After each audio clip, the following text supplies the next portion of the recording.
Antes de que Camila y yo empezáramos a salir de forma oficial, ya pasábamos juntos casi todo el tiempo.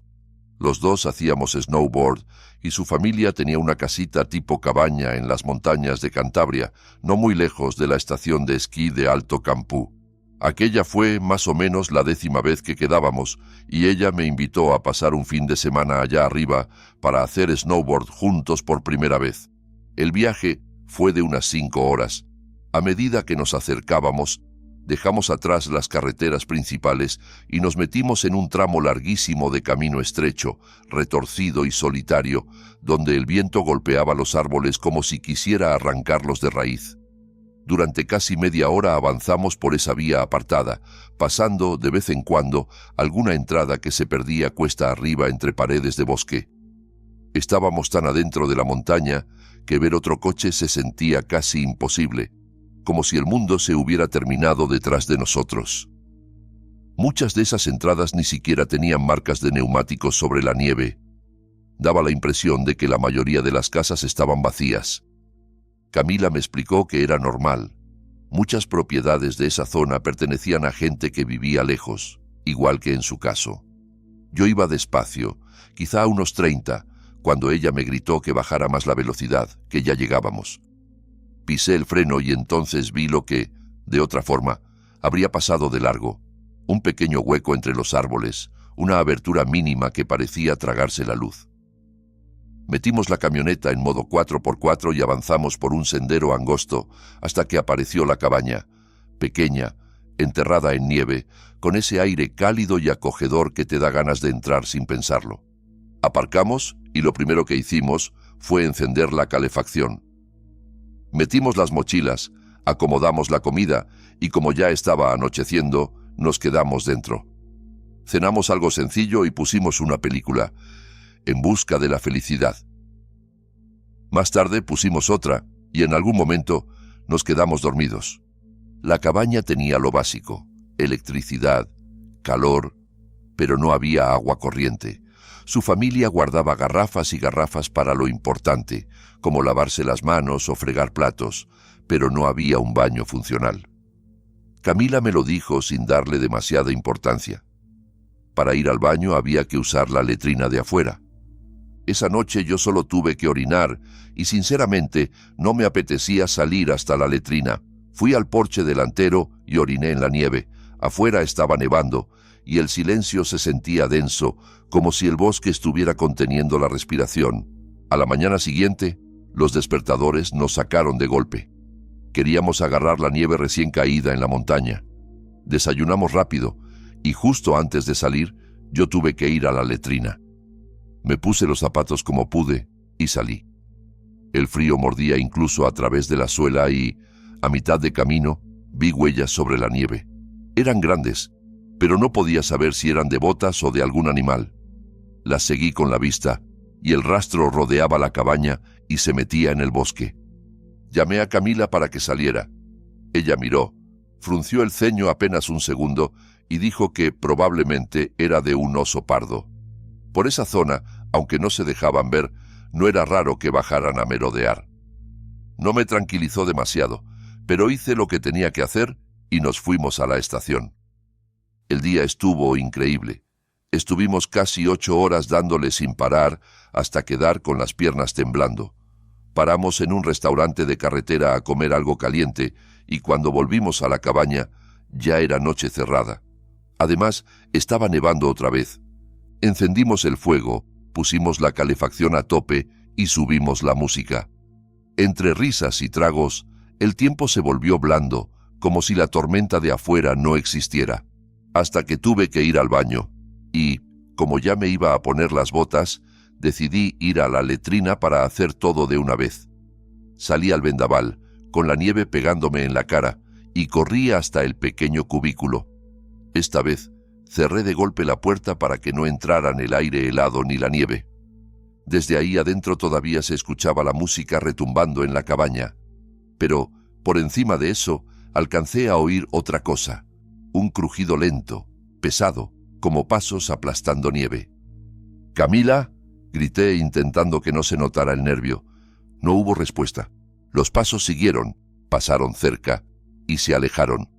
Había llevado el teléfono, así que le escribí. ¿Estás afuera? El mensaje no se envió al instante. Arriba, la señal era terrible. Pasaron unos minutos. Yo seguía en la letrina, quieto, escuchando. Y entonces, de pronto, la música se apagó. No fue un desvanecimiento suave, no fue que bajara el volumen, se cortó. Quedó un silencio absoluto, roto únicamente por el sonido tenue de los copos golpeando el suelo. Cuando abrí la puerta y salí, la oscuridad me tragó. La cabaña estaba negra, ni una sola luz.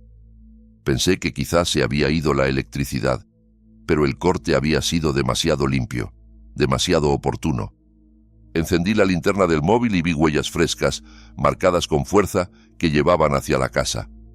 Las seguí hasta la puerta principal. Allí, el rastro parecía detenerse, y luego continuaba rodeando la cabaña, pegado a las paredes, como si alguien hubiera estado tanteando cada ventana. Golpeé la puerta con el puño y grité su nombre una vez, 2 veces con la garganta apretada. De repente, la puerta se abrió apenas lo suficiente para que una mano me agarrara del brazo y me jalara hacia adentro. Era Camila. Cerró de un portazo, echó el cerrojo y me pegó un dedo a los labios. En un susurro tembloroso me explicó lo que había pasado. En cuanto yo salí hacia la letrina, ella había cerrado la puerta con llave porque le daba miedo quedarse sola. Poco después, alguien intentó abrir.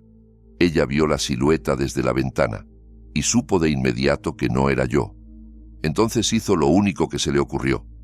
Cortó la luz y se escondió en una esquina del salón, sin moverse, sin respirar, escuchando cómo esa presencia se quedaba afuera.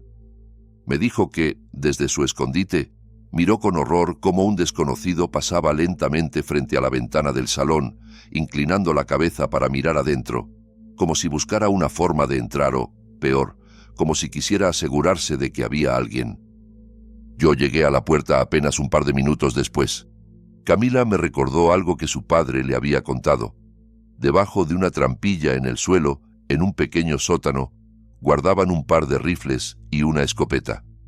A oscuras, con la linterna del móvil temblando en mi mano, encontré el borde de la compuerta, levanté la tapa y bajé por una escalerilla corta. Las armas estaban ahí, colgadas, frías, silenciosas. Tomé una y subí. Nos sentamos en el sofá sin encender las luces. No queríamos delatarnos.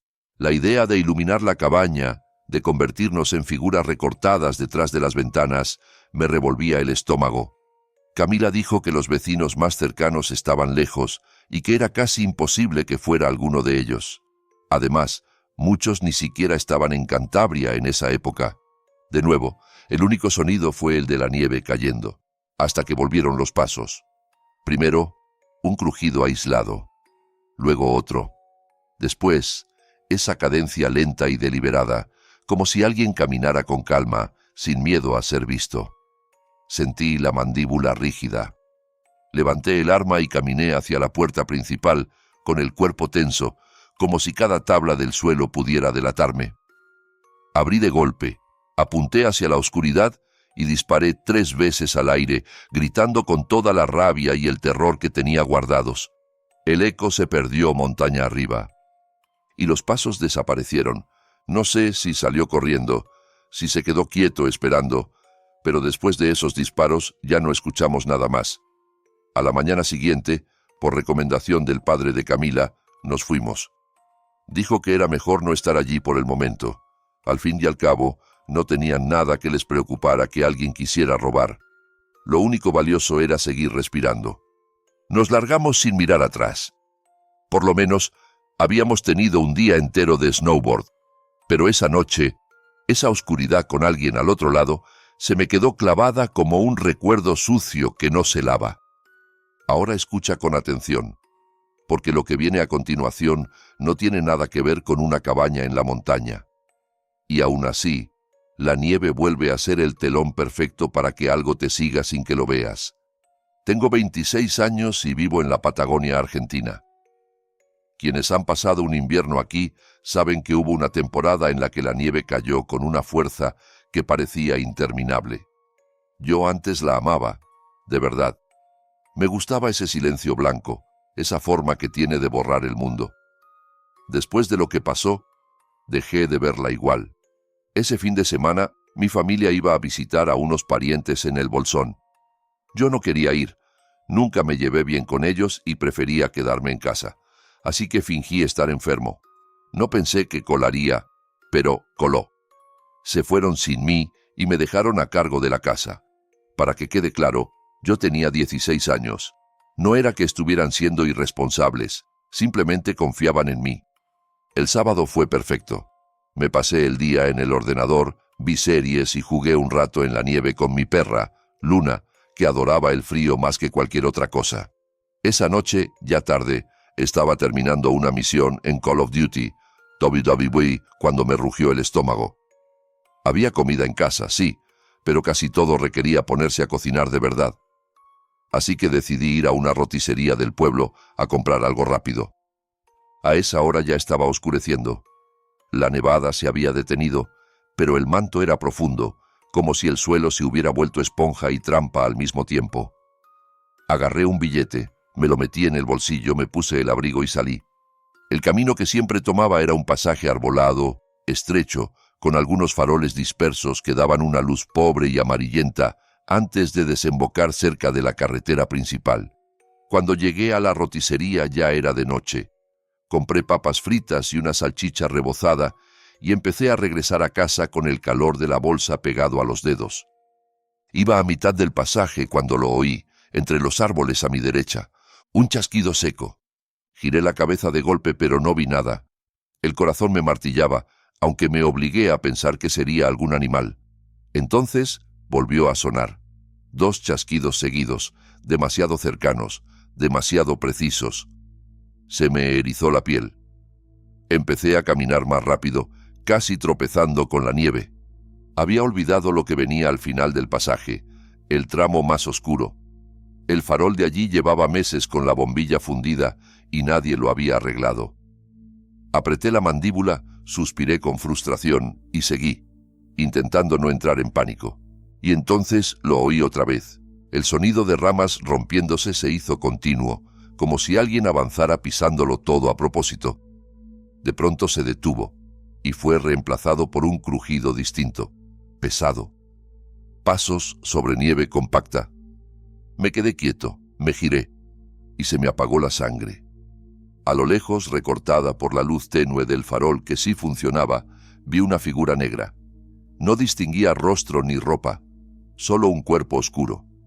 Y ese cuerpo empezó a correr directo hacia mí. No pensé, solo corrí. Me lancé a toda velocidad por la nieve, sin importar el frío ni el resbalón, y salí del pasaje casi a trompicones. Mi casa estaba a unos 10 metros. Saqué las llaves mientras corría y las metí en la cerradura en cuanto llegué. Entré de un salto, cerré de un portazo y eché el seguro con las manos temblando. Miré por el vidrio de la puerta. No había nadie. La calle estaba desierta, silenciosa, como si aquello no hubiera ocurrido. Si hubiera terminado ahí, quizá habría logrado convencerme de que lo imaginé. Pero no terminó ahí. La paranoia me mantuvo despierto, mirando sombras donde no había nada. Cerca de la medianoche, Luna empezó a armar un escándalo.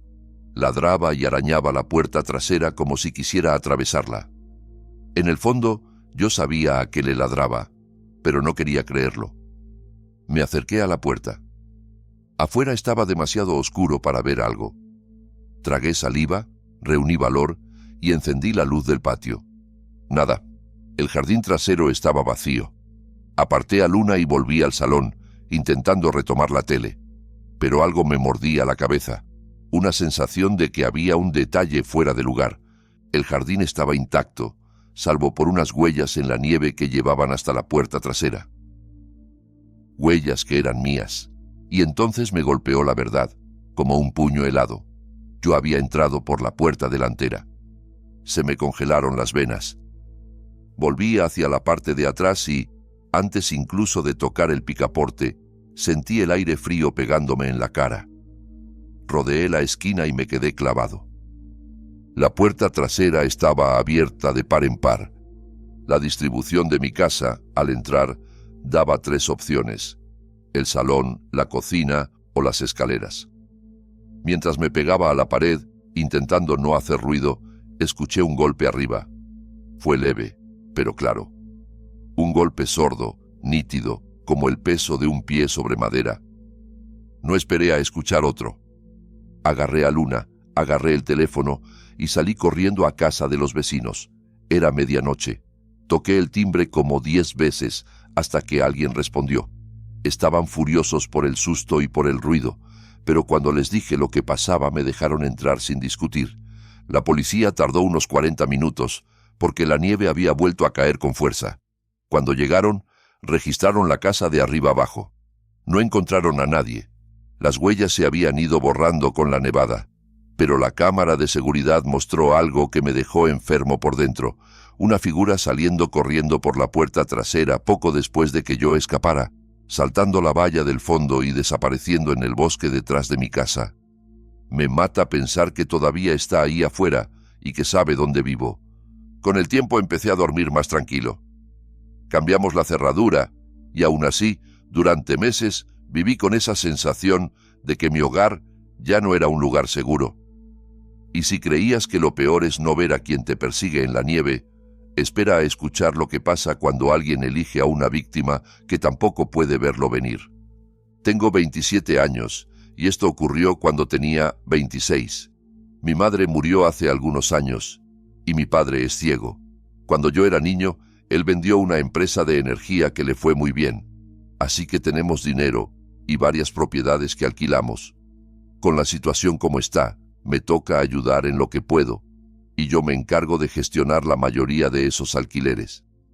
Mi padre vive en un condominio de una sola planta, a unos 10 minutos de mi casa. Está a una distancia que puede recorrer caminando hasta un pequeño centro con tiendas y lo básico, así que puede arreglárselas con cosas sencillas como comprar comida o moverse dentro de su rutina. Pero para lo que queda más lejos, médicos, trámites, cualquier cosa que no pueda hacer a pie, mi hermana Sofía y yo lo llevamos. Todo pasó durante una tormenta de invierno. Sofía estaba en casa de su novio, a media hora, así que yo estaba solo. La nieve caía con tanta fuerza que el cielo parecía estar bajando a aplastarnos. Me entró la inquietud y pensé en llamar a mi padre para ver si estaba bien.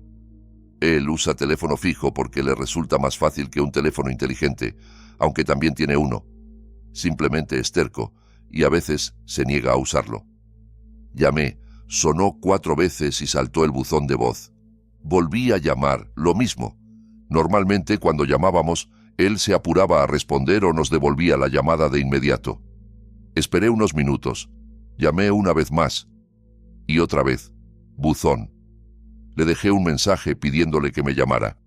Luego llamé a Sofía para preguntarle si papá había dicho algo de salir con ese clima. Ella dijo que no. Ahí me entró un mal presentimiento. No soportaba la idea de que estuviera afuera en plena ventisca. Salí manejando hacia su condominio. Las calles estaban tan mal que casi no había autos. Mi teléfono vibraba sin parar con alertas por tormenta invernal. No eran condiciones para que mi padre anduviera caminando, y menos solo. Cuando llegué, vi huellas en la nieve que iban y venían como si alguien hubiera salido y regresado hacía poco. Golpeé la puerta y grité, «¡Papá, soy yo!». Unos segundos después, se abrió la puerta de al lado. Asomó una señora mayor, la esposa del vecino, doña Ana Laura. Me saludó con una sonrisa tranquila y me dijo que su esposo había llevado a mi padre a la tienda hacía unos minutos. Hablamos un instante, le agradecí y ella se metió de nuevo en su casa. Pensé que, ya que estaba ahí, entraría a esperar. Busqué la llave, pero antes de sacarla probé el pomo por costumbre. Para mi disgusto, la puerta se abrió. Mi padre, otra vez, no había cerrado con llave. Se lo había dicho 1000 veces. Un día alguien entraría, aunque fuera un barrio bueno. Cerré detrás de mí y entonces vi algo que me tensó la espalda. Marcas de nieve derretida sobre el suelo de madera. Un rastro húmedo que pasaba por el salón y se iba hacia el pasillo que llevaba a su habitación. «¿Papá?», llamé. Nada. Pensé, quizá llegó antes que yo. Pero entonces, ¿por qué el esposo de Ana Laura no había vuelto todavía? Tal vez lo dejó y siguió con sus recados, me dije, intentando no imaginar cosas. Aún así, algo no encajaba, y esa sensación me empujó a seguir el rastro, despacio, escuchando el silencio como si el silencio pudiera responder. Volví a llamarlo, más fuerte. No se oía la ducha, no se oía nada. Si él estuviera ahí, me habría contestado. Marqué su número de celular y al instante escuché la vibración desde la habitación al fondo del pasillo. El sonido venía de su cuarto. Entré. La habitación estaba vacía. Su teléfono vibraba sobre la mesita de noche, junto a la cama. Miré al suelo. El rastro de nieve derretida continuaba hasta el baño de su habitación. La puerta del baño estaba cerrada. Me acerqué, golpeé con los nudillos y dije, «Papá», una última vez. Sin respuesta. Abrí lentamente. El baño estaba vacío, pero algo me llamó la atención de inmediato. La cortina de la ducha estaba corrida, completamente cerrada. Mi padre siempre la dejaba abierta. Lo sabía porque él dejaba todo abierto. Puertas, cortinas, pasos despejados, para poder moverse con más facilidad. Ver esa cortina cerrada y esa puerta cerrada no era solo raro, era una señal. Una señal sucia, silenciosa, que me decía que alguien más había tocado ese espacio. Me quedé mirándola unos segundos que parecieron demasiado largos. Luego cerré el baño, fui hasta la entrada del condominio, me coloqué junto a la única salida y llamé al 911. La policía llegó sorprendentemente rápido, considerando la tormenta. Entramos juntos y fuimos directo a la habitación. Allí, sentado sobre la cama, había un hombre con las manos en alto, como si hubiera sabido que lo iban a encontrar. No intentó correr, no gritó, solo estaba ahí, esperando. Mi padre llegó unos 10 minutos después, justo para escuchar lo que había ocurrido. El hombre que entró a robar vivía a unas pocas puertas de distancia, según su identificación. Eso significaba que llevaba tiempo observándolo, aprendiendo sus hábitos, midiendo su vulnerabilidad. Fue ahí cuando entendí lo literal que puede ser que alguien intente aprovecharse de quien no puede ver el peligro. Mi padre, con el corazón blando que tiene, ni siquiera quería presentar cargos. Pero lo convencimos de contratar un abogado. Al hombre lo acusaron de robo con allanamiento en 3er grado y hasta donde sé, seguía en prisión. Si estas historias te dejaron con una sensación rara cuando mires hacia la oscuridad, dale me gusta. Suscríbete si te atreves a escuchar más relatos que se quedan contigo cuando todo se apaga. Y escribe en los comentarios cuál de estas historias te erizó la piel, o qué habrías hecho tú si hubieras escuchado esos pasos acercándose en la nieve.